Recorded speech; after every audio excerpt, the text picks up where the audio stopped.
ગેස්ට්‍රයිටිස් රෝගයේ ලක්ෂණ. ગેස්ට්‍රයිටිස් නැත්නම් අම්ල පිත්තේ රෝග ලක්ෂණ මොනවද කියලා අපි හරියටම දැනගනිමු. උදරයේ ඉහළ කොටසේ මැද ඇතිවන දැවිල්ල, පපුවේ ඇතිවන දැවිල්ල සහ උගුරේ දැවිල්ලක් ඇතිවීම දැක ගන්න පුළුවන්. බොහෝ විට ආහාර ලබාගත් විගසම මෙලෙස බඩේ දැවිල්ල ඇතිවීම වැඩි වශයෙන් දැක ගන්න පුළුවන්. ඒ වගේම ආහාර ගැනීමෙන් පසු බඩ පුරවා දැමීම සිදු වෙනවා. එමෙන්ම බඩේ ඉදිමීමද ඇතිවිය හැකිය. ඒ වගේම දරාගත නොහැකි බඩගින්නක් සමග බඩේ කැක්කුමකුත් ඇතිවීම. මෙහිදී ප්‍රධාන ආහාර වේල් ලබාගත්තද නිතර බඩගින්න ඇතිවීම. බඩේ වේදනාව මෙන්ම පපුවේ තද වේදනාවක් ඇති වෙන්න පුළුවන්.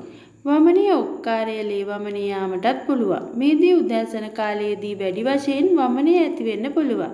ඒ වගේම කෑම අරුචියද ඇති වෙනවා. ක්ලාන්ත ගතියක්ද ඇතිවිය හැකිය.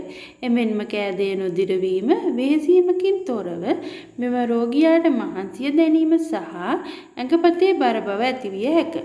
හිස රදය ඇතිවීම සමහර අවස්ථාවලදී බඩ යාමක්ද දක්නට ලැබේ.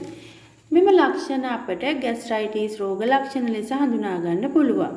මෙවැනි ඇතැම් රෝග ලක්ෂණ වෙනත් රෝගවලටද ඇතිවිය හැකි නිසා වෛද්‍ය උපදෙස් මත තම රෝගය විනිශ්චය කරගන්න.